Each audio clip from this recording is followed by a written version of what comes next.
There's guys like us, we got to be on the forefront, on the front line, because we once was out there. Right. It's cool. It'd be easy for you or myself.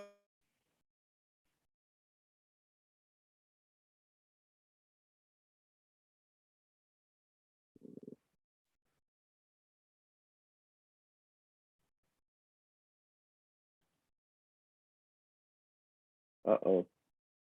I think I lost you, bro.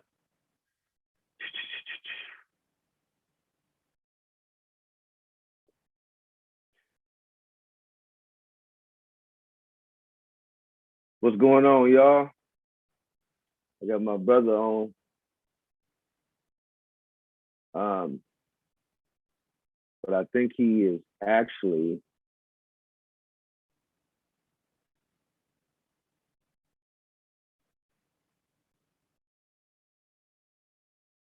yeah. Yeah, he gotta come back in. Yeah, look, check it out, man.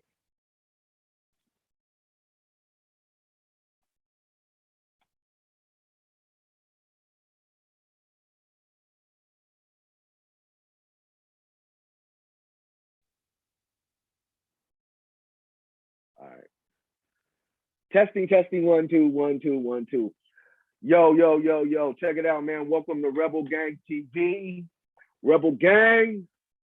I'm your host, Mizalini, the messenger, man. And I have a powerful, powerful testimony and story today, man.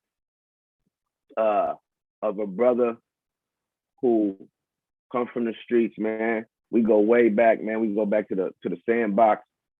You know what I mean? I'm gonna let him tell his story. We was just up talking, so he was just on. And so I'm gonna have to wait for him to come back to jump back on. I think it must have kicked him out or something. I don't know. But look, while we waiting, I need y'all to go ahead, push the like button, the subscribe button. You feel me? Push the notification bell so you can get all the notifications whenever I'm dropping a video. You know what I'm saying? You'll be exclusive. You know? So yeah, we waiting for my bro Mo to bring it back forth. You know what I mean? And so yeah, we're gonna talk about a lot of what's going on. You know, where he come from. You know, what's going on with the gangs out here, and you know how to engage, man, and how to empathize with them. You know, and try to reach them. You know what I'm saying? And so I'm gonna wait for it. I'm gonna wait for him to come on back. Let's see if I can catch him. I'm gonna wait for him to come on back and see what's going on, so we can chop it up. You know what I mean? Like I say, in order to reach them, man, you gotta understand them. You gotta understand where they're coming from. You know, you gotta understand what they've been through.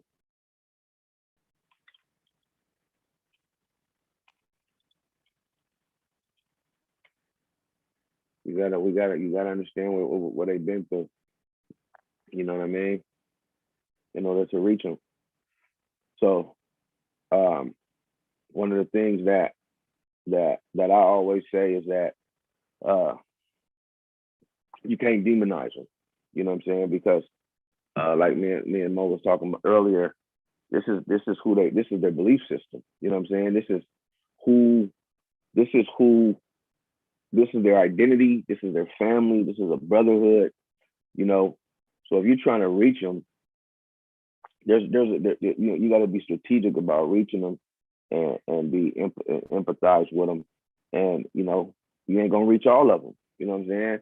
And like I always say, we gotta put our main focus on. We gotta put our main focus on the youth, on those in elementary school, middle school, high school. You know what I'm saying? We got to start when they're in elementary school and start working their way up and walk alongside of them. You know what I'm saying? Those at risk youth. We know we got at risk youth out there. You know, the schools know who's free lunch and who single parent come into single parent homes. We know that statistically single parent homes are at risk of to children that are at risk of joining gangs or being on drugs. Man, it's just especially single parent homes when there's no father in the house, when there's no man in the house. And so we know the schools know that, you know what I'm saying? And so if we can get a couple of ex-gang members in the schools, hired by the schools to be an advocate for the young at-risk youth, and kind of mentor to the young at-risk youth, then it's somebody who they can relate to, or somebody who might even know them, might know their parents, you know what I'm saying? They come from their struggle and they can talk to, and they'll listen to, then they have a higher chance of going down the right path. You know what I mean? When you got somebody that can mentor you, who you can relate to, you know what I'm saying? So get them young, man. Get them young. Get them young and walk alongside of them. See what happens.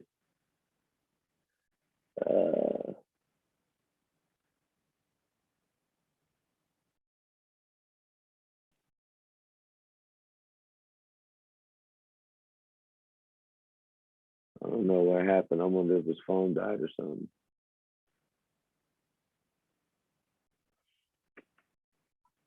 You know what I mean? But yeah, man. While we waiting on him,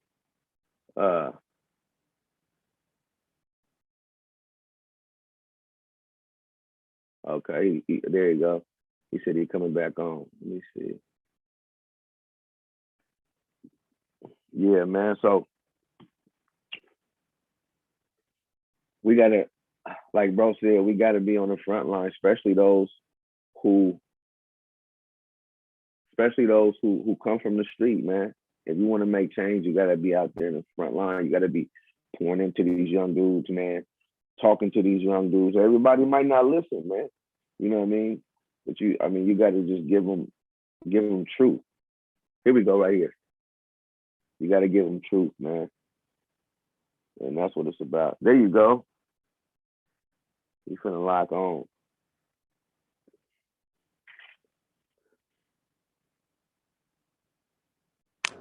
Hello? Hello? Can you hear me, family? Yeah, I can hear you. Man, my computer tried to stop us. Your computer, it died? Well, no, something happened to the Wi-Fi to get on my phone. They troubleshooting it now, but can you hear me good? I can hear you good. I can hear you good. All right, we good then. Yes, sir. Yes, sir. So we live, man. I done already kind of introduced you, man, but introduce yourself to the people, man. Tell them who you are, where you come from. Well, my name is Lionel Irving. Portland native, born and raised. My family got long roots in Portland. I come up in this community from the ground up. I served 15 years in the federal penitentiary base. Also was sentenced to 12 years in state prison for manslaughter. I did my time when I landed to prison. I could barely read or write. My education wasn't that strong, so I hit the books when I got in there and got me some tools. It's some great men in prison, for those who don't know, for these nonviolent crimes. Been down since the 80s. They in there sharpening brothers like me and shaping us so we can get out here and do the work that I'm doing, the work that Mees is doing right now. So I have some good brothers that weren't coming home, put their arms around me and direct me into my studies. So I was able to come home early, and I got some tools, took me to mental health services so I could see the psych, so I could recognize this trauma that I got and figure out what my triggers was, learn what some of my tactics is, tools to build myself back into my Zen master mode. So yeah, man, so now I'm a community activist. I'm the owner and president of Love is Stronger.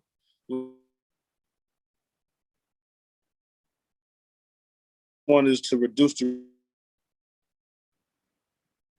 brothers that's coming home, and we offer them 360 services.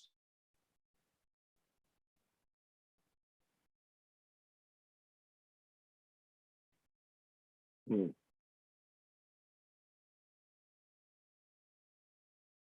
Yeah, give him some time.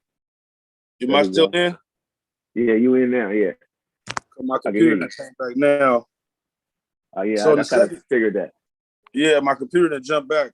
The second Okay. thing that I don't know how to get this thing going. So the second thing that we own is for the youth mental health services. Any young men that come through my program, we give them assessment tests to figure out where their schooling is at, and we also direct them to mental health services so they can recognize that they have some trauma that's undiagnosed and untreated, and that's half the battle, right? Once Mm. we get that to them, once they realize that they got the trauma, then we own. Wow. All right, you hear Yeah. me? Yeah, I can hear you. I'm gonna go back on my computer because I like it better than this phone. But yeah, so that's just what I do, man. And everything about me is, the gang culture and the gang lifestyle is I don't see it as I'm at war with those guys or them as the bad guys, right? I Mm. identify as a gang veteran. And when I Yeah. see you me's, I see a gang veteran. I feel like when somebody say that I'm an ex member or a former gang member, that I'm doing a disservice to my homeboys that's resting in Mm. peace. To their Yeah. kids, I'm just saying, no, I'm done now. I'm an ex. After all the stuff I done, all the ripple effect I done made. So I think Mm. that's a derogatory term. I like the term gang veteran, and it also identifies that you made it through the trauma. That now I've made it through Wow. the trauma. Now that I got some tools, I can make some sound decisions, and we can come over here and be citizens. We're not stuck over Wow. there. Because when I was running the streets, I thought I was stuck. So they Mm. arrested me. But yeah, that's just Wow. who I am, man. Shoot away me's, and I'm an open book. I don't like to do no sugarcoating. And what we got going on right now in the community, it's going to take stuff like this to make the community aware of what's going on, so somebody can get out here and help some of these kids, man. Man, that's powerful. That's powerful. I like that, man. I like that term, gang veteran. And man, that fits perfect. That fits perfect, man. Yeah, Uh, it's a derogatory term, me's. They man, call I us feel that. they coming at us with that ex gang member or former gang member. That's a derogatory term. Yeah. Yeah, I like that, Yeah, man. I feel that. Yeah, I'm gonna start using that, man. That's dope. yeah, Uh, love that. check it out. I wanna take it. I'm gonna take us back. I wanna take us back. Put my Are you computer trying? in, moves. Okay.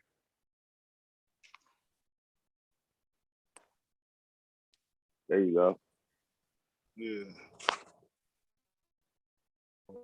Oh, Yeah, I can see. Did you log off on the other one? yeah. Progress. Yeah. Oh, it's still going? Oh, yeah. All right. Okay. Yeah. Yeah. I want to take us back, man. I want to go back in time and let's talk about your upbringing. You know what I mean? I want to talk about your upbringing, the good, the bad, the ugly. How were you brought up? Well, I came up, my mother, a lot of older dope fiends would know my grandmother. Her name was Imelda Smith, right?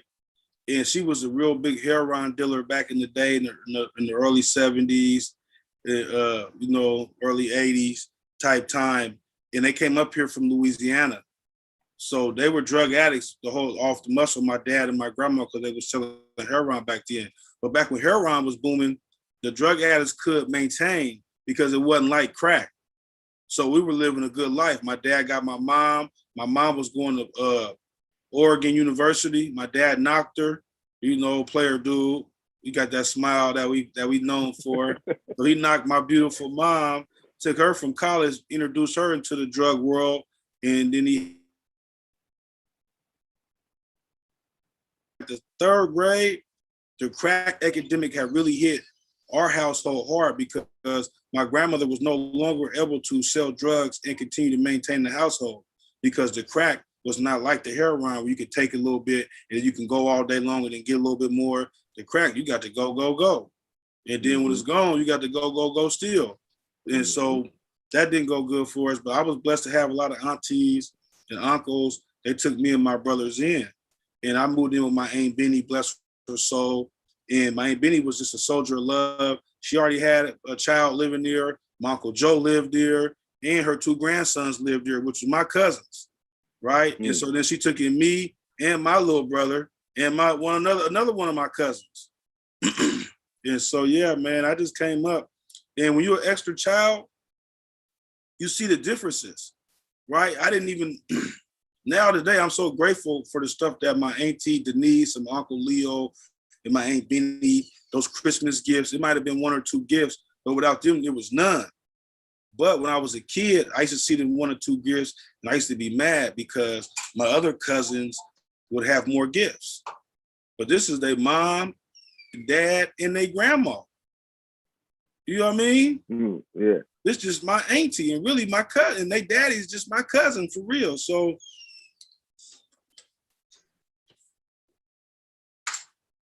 I can hear you.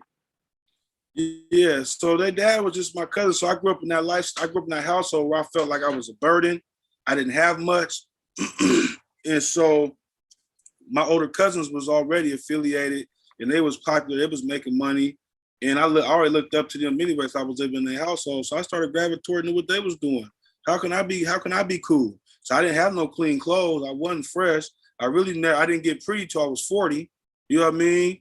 And so how can I get clean? How can I get attracted girls? And so being tough, right? That was my claim to fame early on. I was knuckle up in a heartbeat. I was looking for somebody to try to knock out or stomp out so I can get my reputation up, you know? And then my life really turned around in the 6th grade because my Aunt Benny used to whoop me. But in the 6th grade, I had got this pistol from one of my partners. I took it from, he stole it from his dad or somebody. I took it to school, right? Right. I was so excited with the pistol. I was calling my partners, hey, look, home, I got a gun. Click, click, click. You hear it on the phone? Click, click, click. It's the real thing. Right. I'm gonna see you at school tomorrow. You know what I mean? Right, so right. One of my partners, we ain't nothing but 6th graders. His dad, old Army vet. So, you know, he knew I had the burner. So he just stole all the bullets, 12 gauge bullets, 223s. I mean, this dude got an assortment of bullets. We only got a 22. You know what I mean? He did it with machine gun bullets, shotgun bullets. He passing the bullets around. Now he that came to school, he's passing them around. Mo got the gun. When the dude come up here, it was this dude named Frost. I don't know if he's still around or not, but we was in the 6th grade. He was like in the 9th grade. He was pressing on our girls, right? He was a little bit older than us, so we didn't really know if we can get him or not. So they say, yeah, Mo got the gun. When Frost come up here, he gonna blap him after school and this and that. And I'm like, so I don't even know nothing about it. I don't know that the man said I'm finna blap these people and all this old crazy stuff, right? Right. And so, long story short, man, Mr. Brothers came with the police to my room, to my classroom. As soon as I seen him, man, eyes big as 50-cent pieces. Boo! I know I know I'm in trouble. What they coming to see me for, man? Right. Yeah, so hey, man, as soon as I see them, man, if guilt was a look, baby, I was, they could just say, look, hit the gavel. He's guilty. He gotta be. You know what I mean? Right. Hey, so they came in there, they went to my locker. Mr. Brock was gonna save me too, man. He grabbed my coat. He was like, oh, ain't nothing in here. Obviously, so the police said, let me see it. And the police got it. He was like, oh, yeah, it's something in here. And so we start, now they got the coat, right? The police, Mr. Brock, we walk into the office. I'm like, oh man, Aunt Benny gonna whoop my ass. I'm finna get my ass kicked, man. And Benny had the belt with the metal pieces in between. You know what I mean? Because he learned how to whoop from a grandmaster. Because my granddaddy used to have a little half a water hose. So Aunt Benny learned from a grandmaster about the whoop game. You know what I mean? Right. Yeah, her whoop game was strong. And so I'm like, oh, Aunt Benny gonna kill me now. I don't stand a chance. So I get to the office. First thing I see is my partner. He in there. Evolucci, he in there crying. He didn't gave all. I didn't even know he didn't pass the bullets out to all the kids. Every kid that he gave some bullets to, all of us was in the office. So here I come. They was all there before me. So then here I come walking in. Everybody looking at me like, oh, there go the real bad guy right there. You know what I mean? He's the one that got the gun. Why y'all calling my parents? Everybody ready to roll over then. Everybody roll over. Yeah, don't call my mom, whatever you do. I don't even know Mo. Yeah, for real. So I'm glad it was back then. This was like 91 or something, 1990. So I'm glad it was back then because we'd have went to jail, all kind of stuff. They probably had the National Guard up there, right? For real, up there at the school. Yeah, so then the police took me home. Everybody got in trouble. So I'm like, oh man, ain't Benny gonna tear me up, man. So I put myself on a little lightweight punishment, right? Then when she come, I'm gonna run down there and tell her that I got caught. So, try to soften the blow. You know how we do. Trying to be two, 3 steps ahead. I got all my clothes on, 15 outfits, because her whoop game is strong. Outfits to cover up. Yeah. Hey, for real. And Benny was a veteran, though. She know you're going to dress up, right? So she makes you take it off. But what I learned is the more you put on and you make her kind of help you take it off, the whooping ain't going to be that long because she's going to be tired. Right? Yeah. Okay. Yeah. Come on. Yeah, man. I'm dressed up. I got 30 outfits on, man. You're going to be tired by the time you get to this skin. And so I ran down there, right? Hey, on everything, man.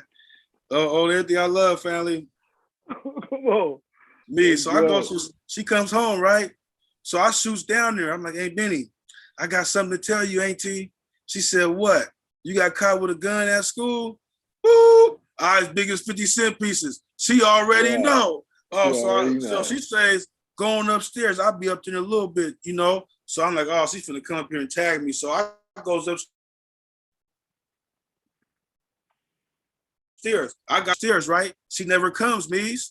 So the next day, she goes to work. I go down while she at work, get something to eat. When she come back, I flies back upstairs and hide again. She never comes. The third day, I was out the door. I never looked back. That was my turning point, man. And I was kicked out of school the whole year from the beginning of the year. That was my turning point, man. Then I got with the drugs. I started selling drugs.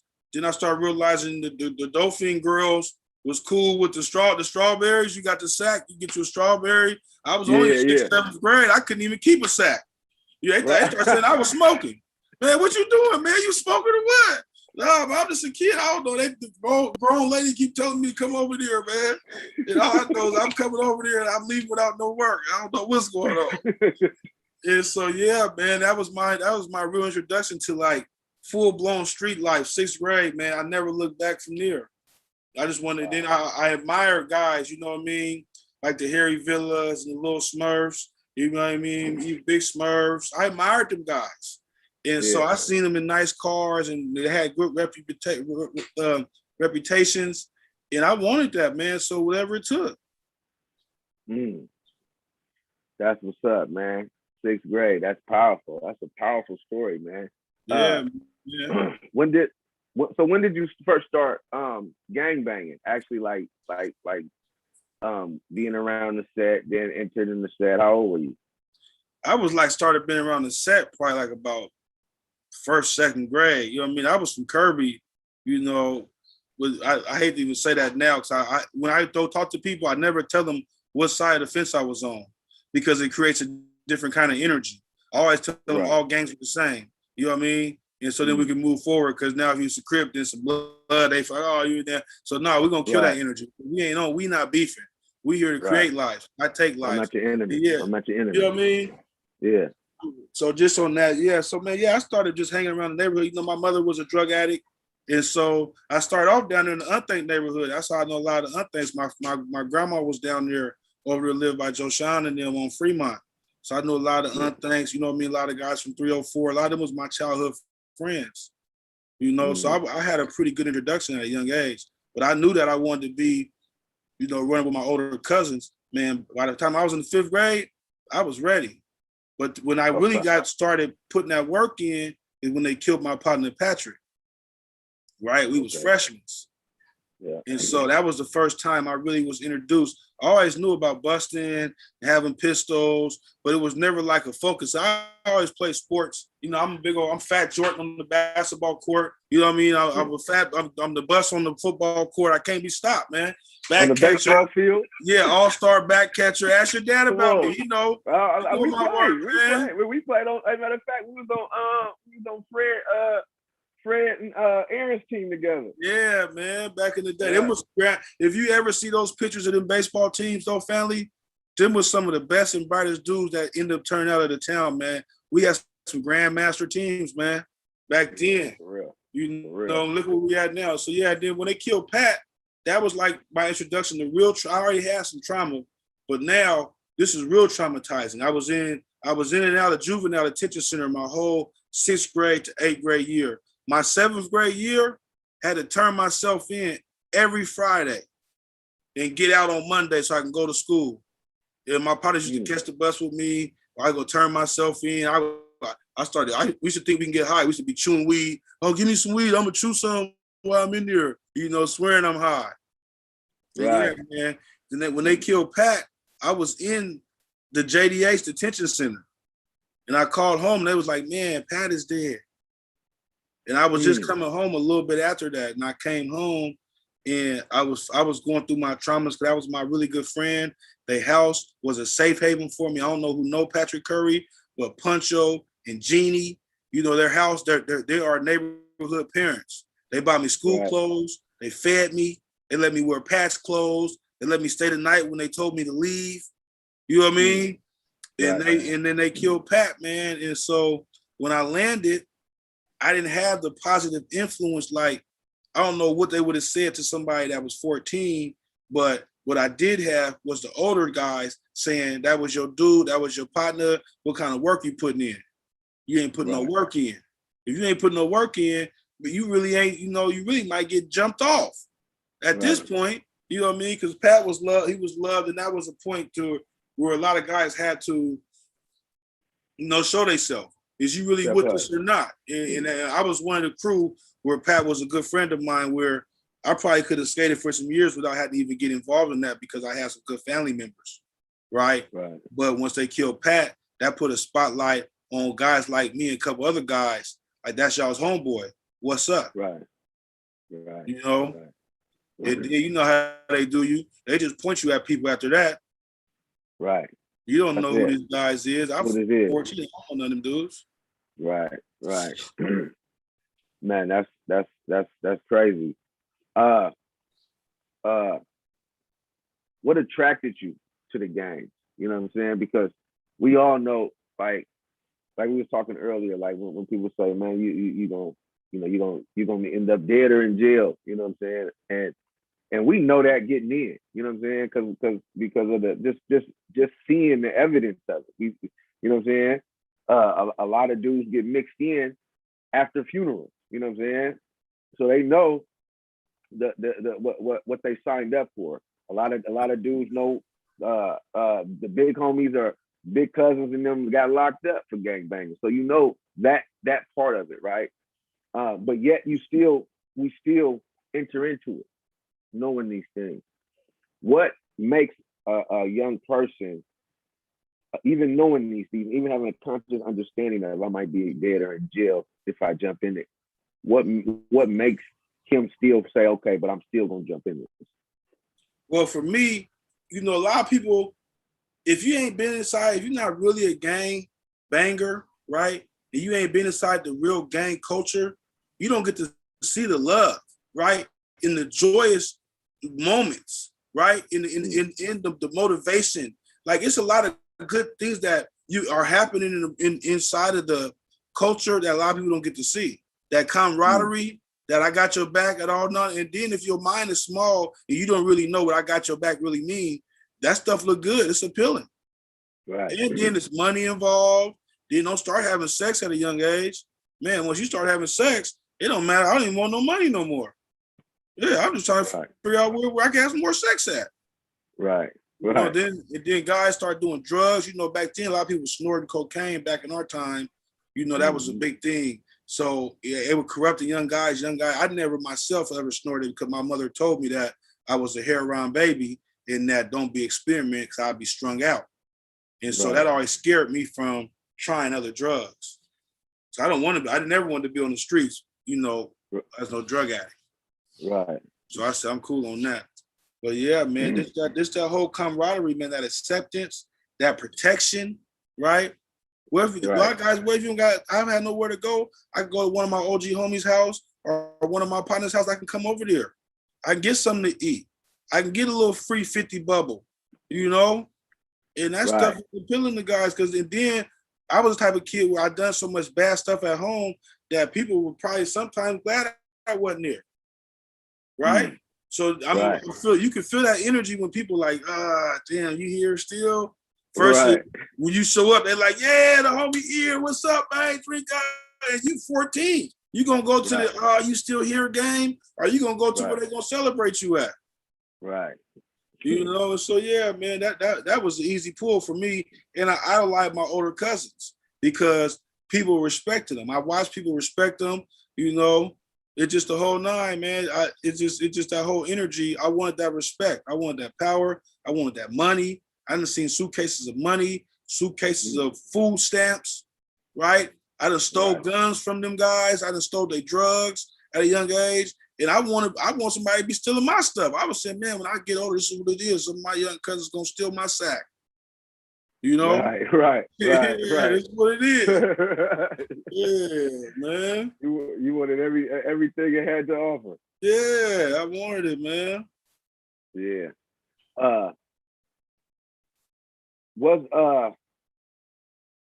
And you kind of touched about the positive side of the games. You know what I'm saying? Is there anything else that you see that was positive that was something that was a positive impact in your life? Maybe somebody told you something that was just made a powerful impact and kind of helped you along the way.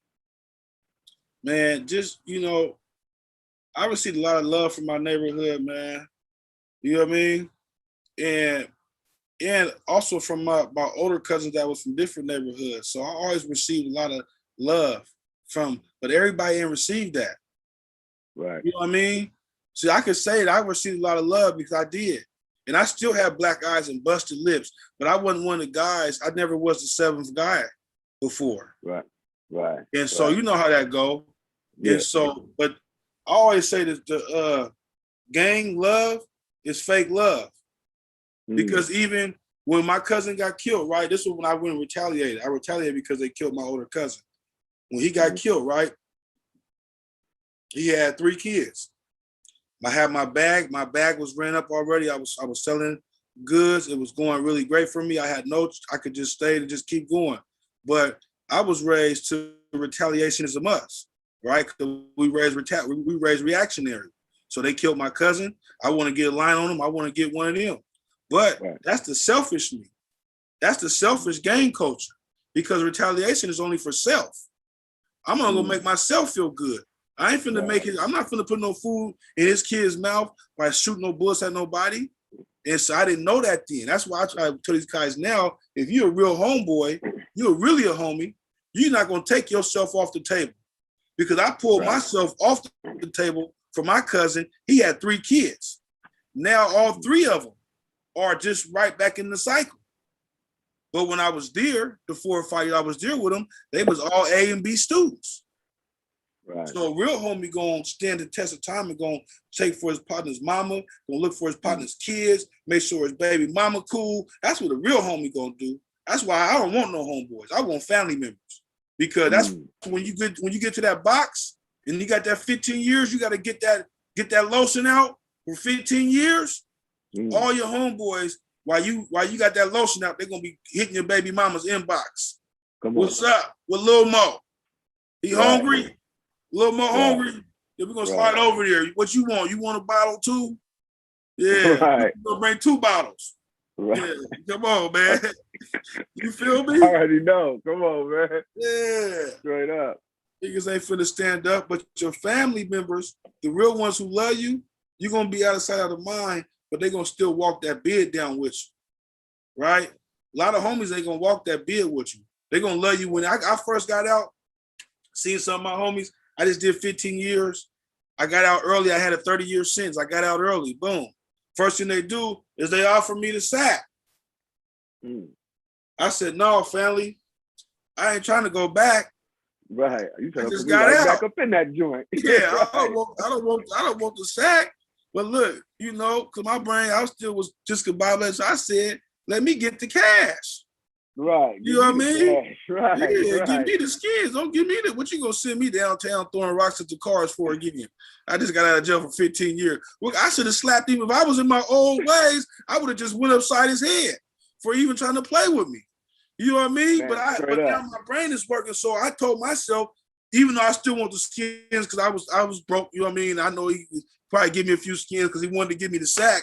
But I told myself, this dude is not for me. Right. This all gonna be our whatever happened in this moment right here. This is our last interaction. Right. Now when he see me, he be like, "Oh Mo, what's up? Why you ain't call me, man? You been out, man, a couple years, man. Hit me up, baby. It's good." Right. I'm saying, bro, you gotta get out of jail free card. Right. Well, I can't never get out. Every time I ever got arrested, every time they put cuffs on me, I'm going down 5, 10, 15, 20 years. I'm never coming home. You ain't never been to prison. So I'm gonna call you. Come on, man. Yeah, it's sick, man. It's tricky, man. It's a tricky game. And the real homies, my real homies, that when I was down, they was pecking at my son because my baby mama made it hard for them to see him. But they didn't let that stop them for, hey, here go box the little Mo. It's on his way. They probably seen him 3 or 4 times in 15 years. Right. But they hit him every Christmas, every birthday. Every time I called them, them was my real partners. Right. You know what I mean? Right. And so I always tell dudes, if my mama can't call you, man, we not homies. Simple as that. And then now I pull up on guys that been saying they my partners before I fail. If I got my son with me, I ask my son, do they know him? Hey, son, you know him? No, Dad, I don't know him. Me either, dude, man. I don't know him either. Yeah, I've been going 15 years. You can't be my homie. You don't know my son. Come on, man. That's all. You acting funny, man. No, I'm just going to keep this shit 100 with you. Because if you my partner and you go down, your kid's going to know me. Nothing else. So let's talk about the negative side of it. What's the negative side of it, man?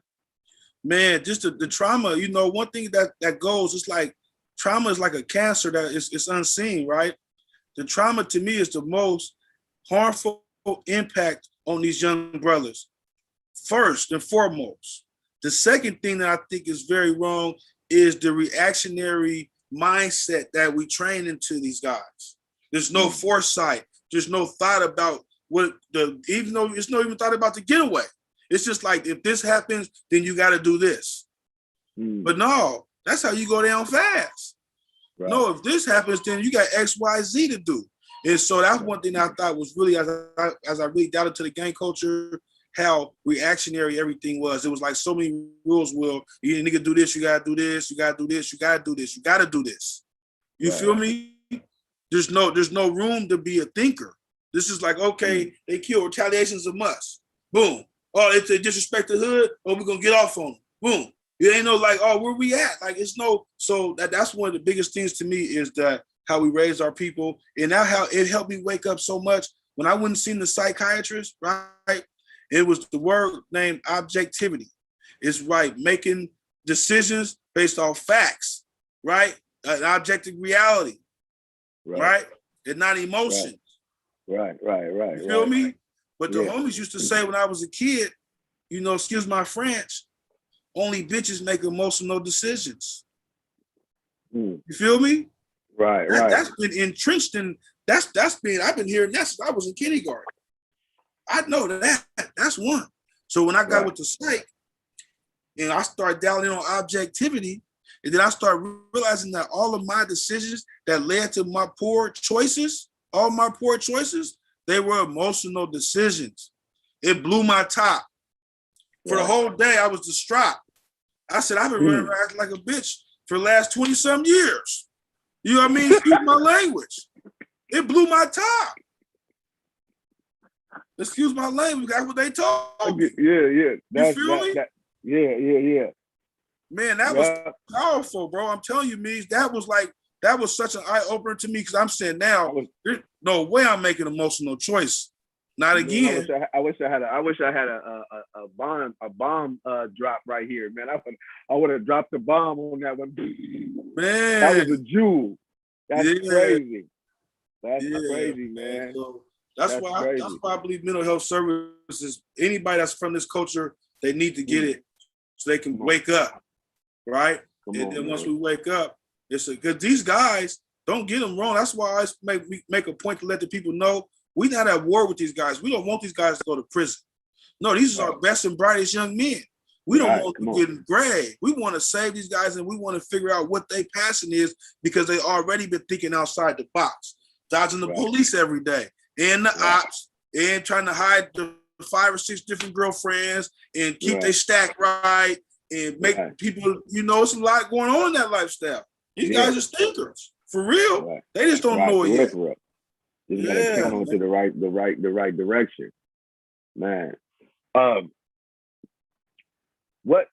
How many life and death situations did you have that you can think of, man, and talk about one that was really that really kind of like almost got you?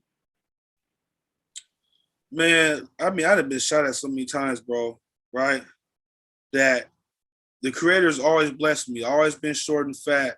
You know what I mean? One time a guy chased me down, shot at me about 7, 8 times, man. Shot my coat, my pants, everything you could imagine, but never graced his skin. And you know, so that I just feel like the Creator's always had a halo around me because when my cousin got killed, you know, could easily have been me. You know what I mean? When Pat got killed, it could easily have been me in the car. And I'm just thankful that one thing that I always think about is all the shootings that I did that didn't nobody get shot. I'm so grateful for that. Right. That's one of that's one of the things I would just be like, man, thank you for allowing those bullets not to find nobody. Because the ones that did, they was devastating to my life, to the person's life, their lineage, right? Those things, you can't never take this back. And then everybody always thought I wanted to knock somebody down when I was on the streets, right? I want to knock something down. But then once you really put yourself in that position, instantly your life flashes before your eyes. All the shit you wanted to do, all the dreams, aspirations you had, all that instantly that night. And anybody that done it knows it's the truth. Yeah. That night, they never miss it. It flashes every dream that you could have ever thought you could be. And then when your conscious wake up and you start feeling it, now you can't even sleep because now you're seeing it again in your dreams, right? Man, I don't know about everybody else's dreams, but every time that I was chasing somebody down and pulling them up in my dreams, and they turn around, it was my people, right? It was the ops body, but it was my people's face every time. I couldn't even sleep. I was in the prison. I had to damn near get some Prozac, whatever they was passing out. Man, I was in pill line. I couldn't even sleep. Man, I had to get there. I was like, man, Doc, I can't sleep, man. I'm going out there playing basketball. I'm weighing 92 pounds. They said, man, Mo in prison, man, he done got on drugs, man. You see how big his head is? Look how small his body is. What Mo in there doing? Yeah, my sister had to come. She said, what's up, bro? I said, sis, man, I can't sleep, baby. She said, boy, you better do something because you looking bad, right? You got a long ride ahead of you. And I got with that psych, man. I had to get some tools, man, because I felt guilty. I was ashamed, and it was sad because the environment that I was in, it was glorified. So I had a glorifying mark, right? But I was ashamed of it, and so it was hard because people would be like, "Oh man, yeah, you," and they would lift that up. And then every time they was lifting that up, and then it was beating me down on the inside. You know what I mean? Wow. And so I had to get something to deal with that, loved one. Can we get into that story? The story of how you got 15 years, actually 30, right? Yeah. How you originally got 30 years? Well, we was out there in another state. We was selling drugs, man. It was going good. It was booming out there. It's booming in some other states, so we was booming them up. I never had no money before I really got out there. So I got out there and got my bag strong, you know. And they killed my cousin, long story short. And once they killed my cousin, I instantly went into gangbanging mode because my cousins was Damus. So I was out there with some dudes. They wasn't even Crips. You know, they was Bloods. They my big cousins. I love them to death. And one of them dudes killed him. And when they killed my cousin, I was already raised with the retaliation as a must, right? So I instantly turned up. And I just wanted to get the dudes. I wanted them to feel the same sorrow that I was feeling. I wanted them to feel the same pain that I was feeling. So my name, I didn't get arrested till like 5 or 6 years afterwards, right? And it didn't happen until like 2 or 3 years after my cousin passed away. So I had been on him for a long time. And so my name was ringing in the streets. Hey, you know, this Portland guys, they out here. This dude, little fat guy. He running around. He doing this. He doing that. And so they got the Violent Crime Task Force because all my partners was eating. They wasn't with none of that nonsense. They wasn't trying to go bust none. They were trying to get their bags up. And so it was easy. That's why I was telling these kids out here, the drug dealers ain't safe because they're going to get you first. It's too easy. So they got that Violent Crime Task Force and they arrested us, right? Once they arrested us, they raided my house. The homicide detectives came to my house and the federal agents. And so when they hit my door, they said, hey, Mo, what's up? I said, listen, man, my name is Lionel Irving. I don't even know nobody named Mo. My ID is in the back room back there. You know what I mean? Let's get this out the way. He said, oh, come on, Mo, man, have a seat, man. We've been watching you, man, for 8-9 months, man. We know what you about. You know what I mean? But I had my Mexican boy, they tried to trick me. They wanted me to cook my Mexican boy. But I was like, nah, man, I had to get my lawyer. I'm about to get out because I had me a little bit of money. So I ain't never been to the feds before. So I told my cousin, hey, man, call my cousins, my little cousins. I say, call my cousins and tell them to come bail me out. You know what I mean? They got me. He said, oh, man, you going to the feds. You ain't going to get bailed out. And not only that, your cousins, they down there. You'll see them when you get down there. Got down there, it's 13 of us, man. All my partners, my 3 cousins, man, we all cooked and booked. And then we just went through it, man. My God, my ace coon boom dude told on me for the shooting, you know, which is my fault. So I put him in position to, you know, tell him me, but I love him to this day. I never hold it against him because I was going down anyway. And he used to wrote me a letter. He said, man, he said, I told on you because I knew I couldn't do the time and I knew that you could. You know what I mean? And I respect that, man. It ain't everybody ain't cut for it. And I know the shit I done. I'm one of the few guys who didn't get over prosecuted because here I am in my living room with my son in the back room and I got dark chocolate with big old booty in there. You know what I mean? I'm one of the few guys who got blessed, man. Everybody ain't got that. So yeah, man, that's how I got cooked, man. So I went to the system. I really couldn't read or write that good when I got arrested. So I didn't really understand the process. And by not doing that, everybody around me understood the process. So they kind of lightweight served me up because after I got the discovery, I started telling my lawyer, listen, man, I'm not talking about the shooting. I never even been charged with that. I'm in here for federal drug conspiracy. That's what I'm trying to see what's up with. So stop coming in here talking about this shooting. For what? I'm not even charged. Right? Old head woke me up to that. I was all discombobulated. He said, well, let me see your charges. He said, you're not even charged with it.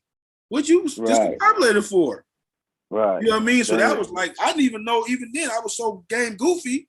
I thought they had me dead to rights. They never even could charge me because it was all circumstantial evidence. Right? So I ended up really, to get a good deal, I pled to 17 to 15 in the federal system and 12 years in the state system to be ran concurrently, which is together, right? But the judge he didn't like the plea bargain because I would essentially only do 17 to 15 years for manslaughter, and I had a whole bunch of drugs that all my co-defendants was about to get 15 or 20 years for alone, just for the drugs. Right. You see what I'm saying? Right. So the judge is like, no, I don't believe this plea bargain. Ain't no way. I had another code name, my guy Titus. He says, no way Titus is gonna get you gonna give Titus gonna get more time than you. That don't make sense. You know what I mean? He ain't shot nobody, he just sold some drugs. So he wasn't bound by a plea bargain. He ran it bow-legged. Right? But the older heads in there, man, once they sharpened when I got to read and got to figure it out, they got me in the law library. It's like, man, you gotta fight your case. You gotta live. There's so many dudes right now in the federal system that could probably come home if they still got some remedies.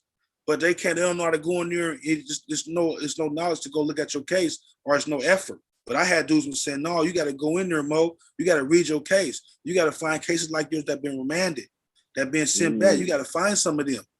And so we started finding them, man. My plea bargain had 11 C1C plea bargain. The judge was bound by it, no matter what he said. The Ninth Circuit came back and overturned it. Boom, back together. Guess what? Mo about to come home now. I'm back now. I ain't even telling nobody. I just showed back up. You know what I mean? They thought it was over. Oh, you got 2029. It's over. Right. The bounce back. Here come the bounce back. Yeah, I say, sis, I'll be out in a week. Come and get me. What? Yeah, it's over with, baby. You know what I mean? I'm coming now. Yeah, so that's how I got that, man. And I really, everything that I stand before you today, I learned from in prison. I didn't have no vocabulary. I couldn't read or write. I didn't have no ambition. It just was all drug selling, man. Let me ask you this. Let me ask you what so when you went in, you had this mentality, this street mentality. What made you, what was like, was it a process, or what made you just say, you know what, this ain't it?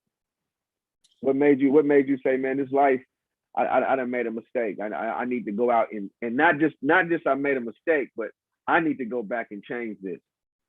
Well, I knew I was on the wrong path the moment I pulled the trigger and it was successful. Right? That moment right then, that was 5-6 years ago before I got arrested. So I had already like, I'm cool. I had woke up now. I don't want to be having no more guns. The shit is done now. Now I'm scared now, right? Because now it's done. I don't want to go to jail for life. But I couldn't stop selling drugs because I couldn't even fill out an application to rent an apartment.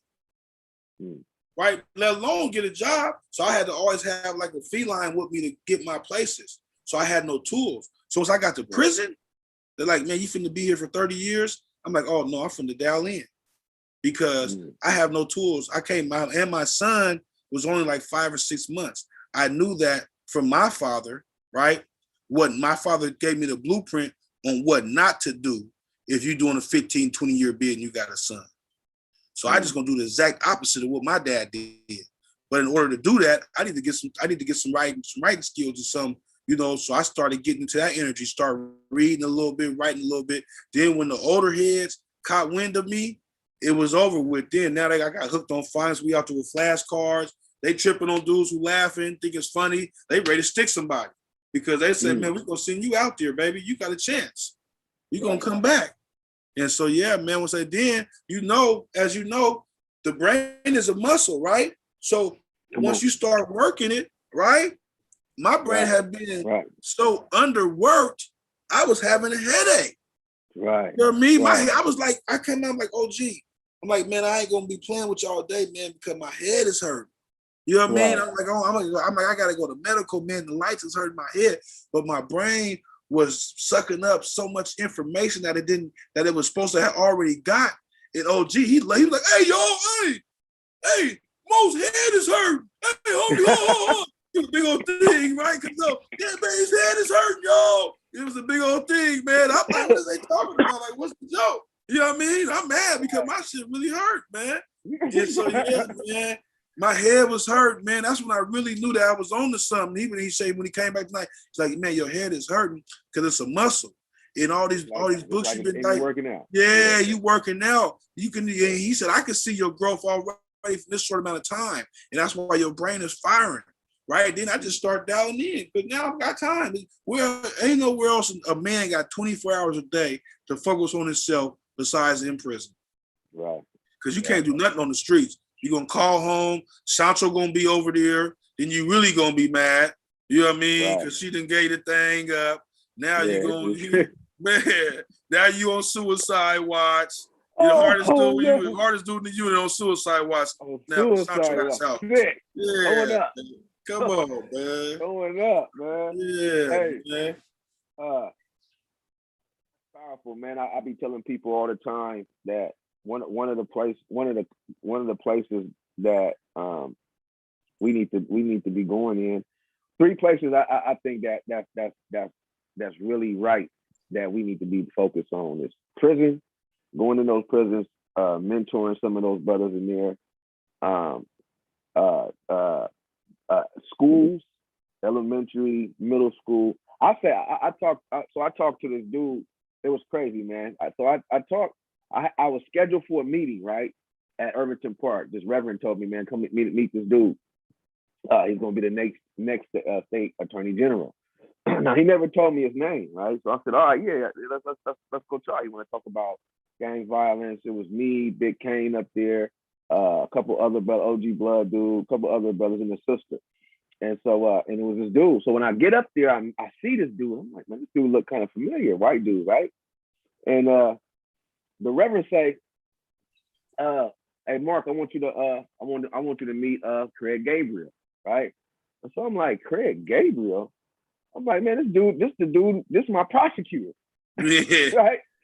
I'm like, I knew his face, right? So I'm like, but he don't know, he don't know who I am. He kind of looking like, okay. And so I'm like, yeah. So it's a kind of awkward moment. I'm like, okay, I talk to God a lot. So in my mind, I'm like, okay, now what this is tricky, Lord. What you got me here for a reason, and this is weird. You know what I'm saying? And I said, so the Reverend say, man, tell him your story, because the Reverend don't know, right? So he's like, tell him your story. So I'm like, man, actually, man, you prosecuted me 2015, right? He was like, I said, yeah, I caught the case out in Hawaii with Ivan East Harris, and he said, oh, in Hawaii, yeah. He's like, wow, right? Because the Reverend has been telling this dude about me, this whole time, and here it is, this pimp that went in front of him and was, you see what I'm saying? And so he like, man, so he like, man, he gets up and said, man, come give me a hug, brother, right? So I'm like, what's going on, man? And so I'm sitting there chopping it up with him, and just telling my story, just telling him basically how God got a hold of me, and I changing my heart, and I started looking at things different, right? And I came home and started doing different things in the community.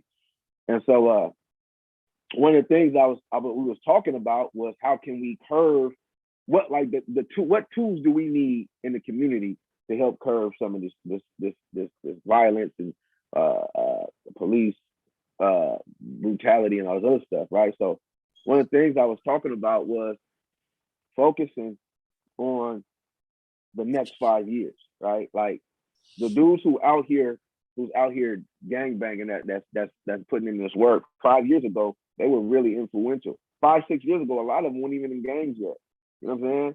So if somebody was able to reach them, and I'm not talking about bringing in a couple gang veterans once a month to talk to the people, or I'm talking about, you need gang veterans in offices, right? They need to be on campus.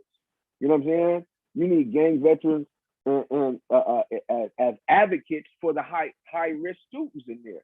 You know what I'm saying? When they're feeling like this is kind of a teacher is racist, or when they feeling like some other stuff, when they need somebody to talk to, when they hear about a gang fight that's going to happen at across the street at the park, they can come talk to you and say, they finna fight at the park, because you're able to relate to them. Right? I'm not talking about having.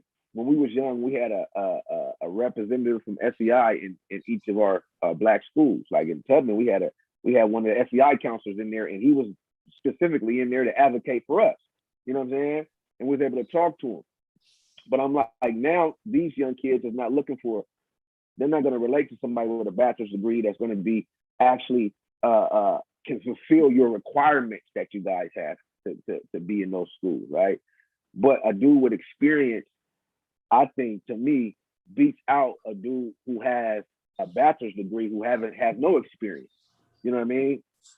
So I'm like, man, the schools, the juvenile facilities, the McLarens, and the JDHs, in the prisons, because you got in the prisons, you got their attention, right? They've been thinking about life. There's a lot of things that they've been reading books, like you said, they've been growing, maturing, and you can, if you have programs like you got the Love is Stronger, if you got programs where you can mentor them inside while they're coming out, and have resources for them when they come out, we can change the trajectory of what's going on around here. Everybody might not be reached, but at least it can curve some of this stuff. The people who can be reached will be reached. You know what I'm saying? And so I'm like, man, this is radical violence going in. You need radical strategy. You can't just throw a bucket of water on this forest fire. You know what I'm saying? Yeah, I think a lot of times, what our issue be is, we want to focus on stopping the issue, when it already is started, instead of focusing on how can we prevent it before it even get to where it's at. You know what I'm saying? And so, what are your intake on how to combat the violence? You know, not the violence, and how to combat and prevent other young brothers from joining into it and going down this path. That's a great question, man. And one of the things that we know for sure, right? Excuse me. We know in the third grade which direction the child is going to head, right? Whatever he's been doing up to that point in the third grade, that's the direction he's going. So knowing that, that's data based, right? That's a fact. That's the stats they got. That's it.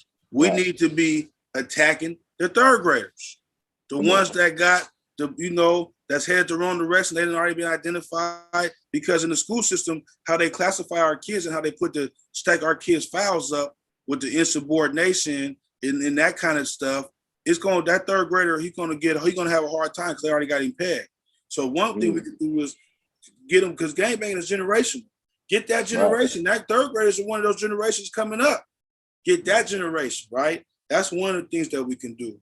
Another thing that we can do is, you said something that's very valuable. Gang veterans, guys with lived experience, they can get into doors that other people can't get into. The doors that I can get into, the people that I can call on my phone, a diploma or degree, you're not gonna get these phone numbers with one of them, right? I can call and say, hey man, we're gonna be over here at Peninsula Park. You know what I mean? Is it cool? Can you tell your partners we're gonna have a lot of different kind of dudes over there from different sets, and we're trying to get something going. We don't want no beef over there. And the older dude will say, yeah, okay, Mo, it's cool, or it might not be cool. Nah, man, y'all don't have them dudes over there, you know? Right. But so I can call and make them call. That's how I was able to have the bullet-free weekends. So I was called and say, hey man, we're on 162nd today. You know what I mean? Tell them dudes to fall back. Right. And so lived experience guys and guys, gang veterans, we need them on the forefront. But it's so hard for a guy like me to even get funding because of my record long as train smoke. And so what happens was, when you got guys like me and you who want to do the work, but we can't get the funding, it's two things happen. One, he either get fed up and fall back and just be a great father to his kids and make sure his kids don't fall for it.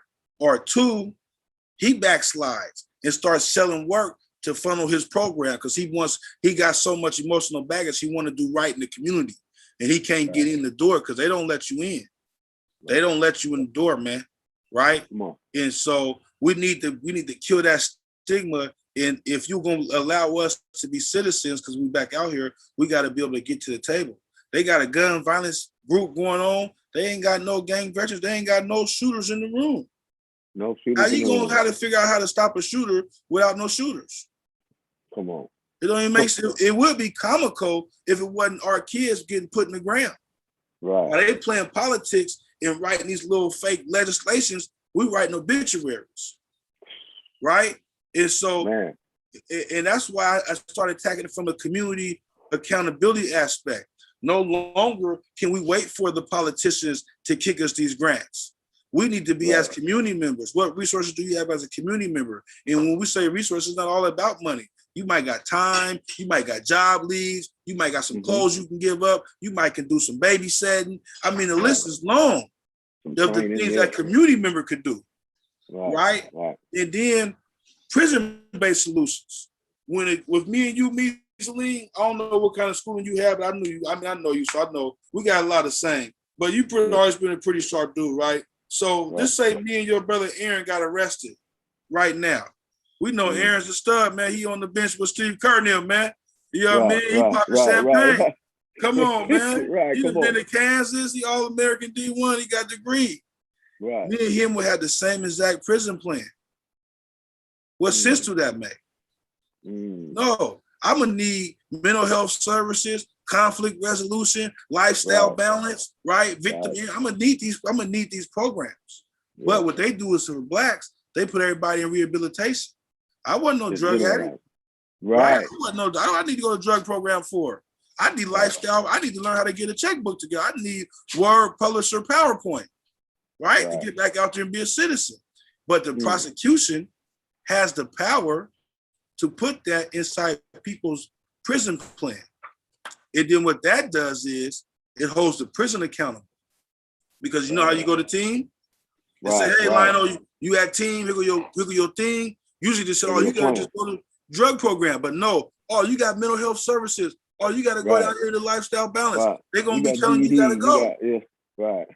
And now we're going to be creating better citizens. But that makes the prosecution got to do some work because they're going to arrest our kids. Right. But if you're going to arrest them, at least they have an opportunity to be better citizens. And then we talking about prison reform, police reform, but we can't really reform the police. That's like pruning the problem. You know, when you prune something, it just grows back bigger, right? Mm-hmm. So we're going to prune the police, but for the last 50, 60 years, these same laws and bylaws that they've been breaking, they've been arresting our brothers for. They still in prison right now, been down 30 years. If we're not talking about getting them out, how we talking about criminal justice reform? Right. That's the first step. Let's right that wrong. Right. You feel me? And so we keep taking these they keep giving us these token wins. They not really, but we keep accepting them as a community because whatever reason, I don't know that we don't know how much power we got or not, but we got to start pushing our own legislations. We got to start demanding that they free our fathers. We aren't about to crack, and they funded that war with that crack. It ain't no secret. Everybody know it. But it's still dudes in there. The dudes that was in there waking me up have been in prison since 87. Crazy. Come on, man. For 2-3 ounces of crack cocaine. Don't make sense. I got out in 2017. Come on, man. Crazy. Yeah. Man, they and that was strategic, man. Taking the elders, taking the men from out of our community and throwing them in prison and leaving us to fend for ourselves and learn from ourselves. So a lot of brothers, like for me, it was the opposite. My mom was actually on the streets doing drugs and partying. And my dad was the one who was raising me. You know what I'm saying? Mm-hmm. And so one of the things that was positive. One of the things that I had insight was I had a male standard, a male role model within the house. You know what I'm saying? And I didn't listen to everything he said because if I would, I wouldn't have went down the path that I went down. But a lot of the things he said when I was my dad told me when I was in the street saved my life. You know what I'm saying?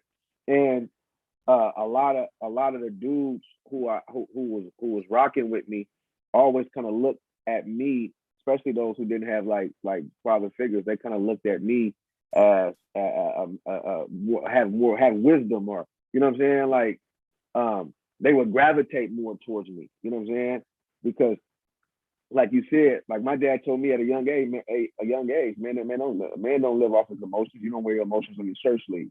You know what I'm saying? You think before you act. And a lot of, you know, and I've seen a lot of young dudes with guns throw tantrums, and I've seen the outcome of that. You know what I'm saying? Because they're living off their emotions. You know what I'm saying? And there was times where I thought things through, and it kept me alive. And sometimes I did live off my emotions and act a fool, and every time that got me in trouble. You know what I'm saying? But I think that's powerful, man. That those different things that you were just talking about, the different points. I was just talking to a dude that's in prison. He's been in prison since 2002. Right, one of my homeboys, Pacino, and was it 2000? Yeah, about 2002. He'd been in prison about 18 years. But we was talking on the phone, and he was like, "Bro, I got a curriculum, right?" He's like, "Man, I want to get out and publish this thing, and it's a gang curriculum, and it's for the youth, but it talks about stats and statistics and giving them information." Letting them know, because he said, man, a lot of us didn't know how much time we was looking at. A lot of us didn't know the trauma that we was going to get in shooting somebody or this stuff. So to give them the information so they can make a conscious decision after that. Because if I'm giving you this information, like this is stats, bro, this is what's going to happen. This is what you might not know about. You know what I'm saying? This is what the homies might not tell you about. But now you're able to to critically think and make a conscious decision on this, if this is the path for you. You know what I'm saying? So, and he said it's a course that he did, and I was like, man, that's exactly what I've been talking about, man.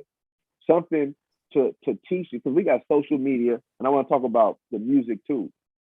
Social media, we got the internet, we got all these different things, and I'm looking at the way that they're gangbanging now, and they talking about dead people, and they doing all this crazy disrespectful stuff, and I'm like, man, where are they getting this from? It, but I'm looking at Chicago do it, and I'm looking at Tennessee do it, and I'm looking at dudes from Atlanta and these rappers, all these different rappers doing it, and so I'm like, why are we emulating all these people, and what's connecting us, right?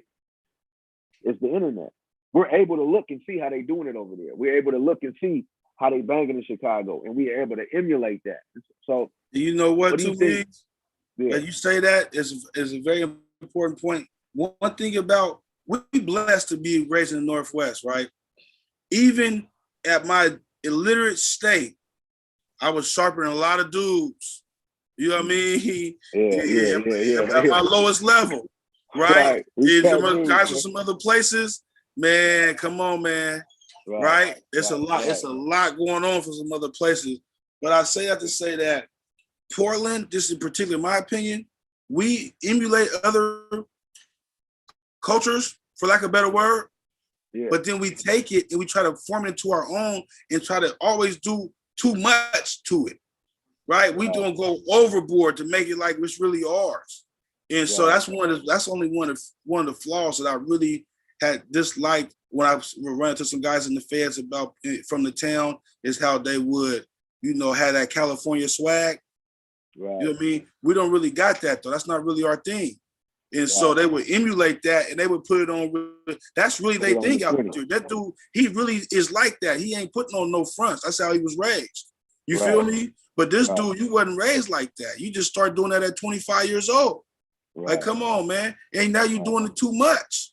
You copying. You emulating them. A lot, man. What do you think? How do you think the music, media, and internet play a part within the gang culture? It plays a huge part. I was just telling this dude, man, he was making video. He's making some beats, right, for the gang members. Mm-hmm. And everybody that's on the beats is like talking about blah, bang, bang. I'm a bang, bang, F your homeboys, this and that. And he's making beats for all these different sets. And I'm saying, bro, do you feel some type of responsibility? Right? Right. Because you might not be adding no words to the music, but you are giving these guys an avenue. Right? Now your music is popular with the culture because another dude that made a song with the bang bang. And so now, we have to ask our people, we got to hold them responsible. People putting that music out there ain't really and these kids listen to the stuff. A lot of dudes ain't did it. They just put the words together. Because if you did it for real, you'd be suffering from a lot of trauma. Right. Unless you're a sociopath. Right. You know what I mean? Right. And so our kids don't know that. They just start emulating these songs, and it's on the parents. That's why I believe community accountability is so important. When somebody pass away, right? First thing we do, I'm guilty of it too. We sad, we mad, and then we tell about how good of a person he was. All his great attributes, right? But we so sad. But really, we guilty. Our sorrows really more guilt because we never intervened when we seen him start hanging around the wrong guys. When we see them start sagging his pants a little bit, when we see them start coming up with a little extra money, we got to kick in. Give me a kick of that money, Neff. Get a jug, right? We never intervened when they start going down the wrong path. We never held them accountable. Now somebody that came through and knocked them down, now we sad, and we should be. But if we're going to be honest, we also is feeling guilt because we didn't step in. And so why wait? Don't wait until somebody get knocked down. No, step in now and hold somebody accountable because you might be, that's all they think. Like what your dad told you, he gave you a tool to think. That's all these kids need. You've been in the joint sometimes, dudes start getting into it in the joint, everybody fall back and start watching. All they need is one person to say, hey man, y'all kill that noise. Right. I'm trying to watch TV. Yeah. They gonna pew. They couldn't wait for somebody to save them. They couldn't wait. Pew. You know what I mean? Come on, Right. man. It's Right. so these kids are the same way. We need to pull up on them and say, man, make it home tonight. Right? Ain't you a daddy? Your kids need you. We need to start appealing to them with some thinking tools. And pull off. Don't preach to them, pull off. Give them that jewel. Right. And Critical get thinking. going. And watch how powerful it is, man. So yeah, the community gotta get more active. One thing I noticed, Mies, this is one that really, I'm on the other side now looking at it, right? So I'm at a shooting scene. Somebody's dead. I'm sad because this is another young brother dead, and this seemed to be hitting close to home. You know what I mean? So I'm sad, I'm distraught. But what I noticed in that moment was all the community members who were riding past, right? Like they had nothing, like they had nothing going on. It would their life just continued. Just imagine if they would have pulled up in the name of love and offered whatever resources they had to the family. How many because when somebody get killed, that's how new shooters are created because of retaliation, right? That's how I got created. I wasn't thinking about shooting nobody until they killed my guy. We don't die, we multiply. That's the whole thing. Come on, man. You know it. You know it. And so just think if the community would stop and say, hey, what happened? Whose family was it? Oh, we can get food. Oh, you got a few bills. We can pay the bills. Oh, I know a psych over here. You can just come over here and give you a hug. I mean, just so many different things that we could do as a community to put a cap on this. But if we always turn a blind eye until it's on our front porch, then we're going to continue to suffer because the police can't stop this. If the police ain't raised these kids, these are our kids. They're going to arrest these guys. They got some indictments, right? They're going to arrest these guys, probably give them some recalls or some conspiracies. But like you say, we don't die, we multiply. So them guys are going to go into prison, and then some other guys are going to jump into their position. Right. So we got to get in there. We got to save our kids, man. Man, that's powerful, man. We're gonna get ready to close, man. I want to ask. I want to tell the people. Not. Do you think the war of the Bloods and Crips and the Hoovers and whatever end? I think it will end. Yeah. Do you think it will ever end? Well, you know how it goes in cycles. You know how it goes in cycles, Mies. They'll start hanging around. They'll click up again. Somebody's kids are gonna grow up. They're gonna be cousins or brothers or something. And so, but it's a continuous cycle. So it might not be that particular factions who are at war, but we're gonna always hear hot ones echoing through the ghetto because we have a innate. It's inside of us what's going on. We have been suffering from so many traumas that these kids and there's no fathers. Do you know how they scared me to let you was in there? They scared to let them brothers out, man. They've been down 30 years. They done read 10,000 books. They Zen master status. Right. They don't want to let them out. Look how the kind of impact that we had on our family. We the least woke guys from prison. Right. For real. You feel me? For real. The least. Dudes in there solid, man. The least woke. Solid. Right. Yeah, so yeah, man. I remember when my first bid was in there, dudes took me under their wing, man, all the OGs. You know what I mean? Even in the game, but I had dudes that was from Nation of Islam and other brothers that would just give me books. Like my celly came in one time, I was reading like a Robert London book, this one of those spy books. He came in with the Soledad brothers and the ISIS papers, and he came in with the Malcolm X biography. He said, man, what you read? I'm like, man, I'm reading this Robert London. He's like, man, look, man, read some with some substance. And he gave me those books, man. I'm like, all right, man. I put them to the side for a minute, but once I got to digging in, I was intrigued. You know what I'm saying? And it did raise a level of consciousness. So when I came home the first time from Sheridan, when I did my first bid when I was 18, when I came home from Sheridan the first time, I was still in it, but as far as like, I was done recruiting. I was done like bringing dudes in. I started telling the young dudes that wanted to be from the hood, like, hey man, why would you want to put a target on your back? Why would you want to do this, bro? Why would you know what I mean? You can get money on both sides. And my mentality then was like, man, look, skip gangbang and get money. If you ain't gangbanging, don't gangbang. You know what I'm saying? Get some money. And that was just my mentality because I had a conscious level of a consciousness, like, bro, these are really my brothers. I'm gonna defend myself, but these really my brothers, and I don't want to look at them as enemies. And plus, I end up meeting, Foxy Foxy Ron and Dre Bone and all them dudes that was that I thought was enemies, but them dudes was really cool. You know They what I'm wasn't saying? even that bad of guys the Not whole even time. that bad of a guy, man. You know what I'm saying? Then when we came home, we kept it like that. When I see Foxy and them at the club, and Foxy, man, you ain't gonna say what's up when you walk past me, bro. You know what I'm saying? Yeah. What's up with it, bro? And it raised up a different level of like, man, these dudes this is not really these dudes ain't my enemies. You know what I'm saying? And so, yeah, I got my GED in prison. You know what I'm saying? So a lot of what you're saying hits home because that's what changed. That's what helped to change my mental when I finally went to prison the first time. And then I came home, I was still in the streets, but you know, it really changed my thought process. What would you say to the young Mo? Young Mo, What I would say to the young if you Mo? can go back and talk to him, you know, why he was intrigued with the gangs and why he was looking up to the gangs. What would you say? How would you reach him? Man, I would tell him that I loved him. I mean, I would tell him that I love you and that I value you. You know what I mean? I would speak power into a younger me because just my own personal journey. That's what I needed in that moment. That's what the gangs gave me was power. And if I would have had somebody speaking power into me, I could have seen my value because I was a leader. People gravitated towards me. I was good in sports, and I'm not no dummy, right?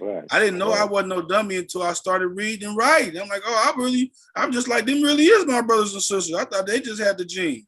You know what I mean? But I got it too. So I needed somebody that believed in me in that moment, right? And to hold me accountable. As I started getting at an older age, in 6th grade, I was like 12 years old. That was my last accountability. I needed somebody to be like, hey, nah, bro, you know, maybe you might have to whoop me. I'm one of them kids who needed whooping a few times. You might have to come hit me in the mouth or something, man, drag me up off from over there. But they let me go, you know, and it ain't their fault. I was gone anyway. And it was other kids to handle. So yeah, I would just love me, man. All these kids need love. And I always tell them, like, one thing you said is powerful means, I tell guys, because these guys going to do what they're going to do, man. I tell them, if you're going to be a criminal, if you must have to be a criminal, don't be the dummy shooting the gun. Get you some money, because you're going to need some commissary. You're going to need a lawyer. You know what I mean? Man, it's lonely in there. You're going to need some skins. The email costs 5 cents a minute. The phone costs $3.45. Nothing is free. Yeah, man. Come on. We buy classes cost $75. Come on, man. Come on, man. Serious. That's it. So yeah, man, that's what I would tell him, man. Man, but I want to just say, man, I appreciate you, man. Gonna come to our thing, man. We going up, man. And so yeah, we looking forward to seeing you. I want you to leave your information and what are you doing now? Like, let's tell the people before we go. What are you doing now, man? What are you doing in the community right now? Well, right now, I'm Love is Stronger. I got 3 active guys that I'm dealing with that I identify as high level risk of getting shot or shooting somebody. So I'm actively mentoring those 3 guys, and I've been holding some community awareness events about the community's accountability, lack thereof. Because these are our kids. Nobody's saying nothing. So coming here in late July, we're going to have an event at Peninsula Park, and it's going to be a community awareness event. We're also going to celebrate the life of my cousin, Leonard James. Irving got killed over there on 82nd by somebody that guys, everybody over there was guys I grew up with. You know, and my cousin got killed in that environment. So that just tells you, that it's just never really with your homeboys. You just with acquaintances, because you're gonna know who your real people is when you're 40. People, they just with some acquaintances right now. Yeah, so we holding the community event coming here. Our tentative date is July 10th, but we might push it back, but we definitely going in July. And so we just want to just bring awareness to what's going on, to the traumas that these kids got, and to just using the loaded words as gang violence is a loaded word, because they don't know. You got the news on there talking about gang violence. But what they don't know is when these kids get into the courtroom and they say gang violence, that's an enhancement. So you could be looking at 2 or 3 years, but now you got a gang enhancement. You could be looking at 10 to 12 years. And so people don't know that. So it's easy to say, gang violence, but it's not gang violence, it's inter-community violence, and inter-community violence is up across the board. In our community, it just happened to be gun violence, but in the white community, it's domestic violence, right? In the Indian community, it's self-inflicted violence with the suicide rates and down the line. And so we got to point that out, man. Don't let us label our kids in the system, man. And so that's it, Mees, man. Thanks for having me. I love you, man. I love you too, man. Hey, thanks for coming out, man. Send me the information, because I'm gonna put it in the link later on, man. Once I edit it and everything. So send me the information, sure, man. I'm gonna send that to you. Hey, man, I appreciate you, man. Keep doing the work you're doing in the community, man. Keep reaching these youngsters, man. It's needed, man. I applaud you, bro. You know what I'm saying? And thanks, man. It's an honor to have you on the show. I'm honored to be here, man. I love you, family. Yada. So, bro, love you, bro. Hey, yeah. Make sure y'all push like, subscribe, and notification bell, man. Subscribe to the channel, man, so you can get all the video notifications, man. Rebel Gang TV, where we stand on truth, even if we gotta stand alone. Come on, man. Yada. Appreciate you, bro. Go for the culture, man. I love you, family. Just stay at it. For sure.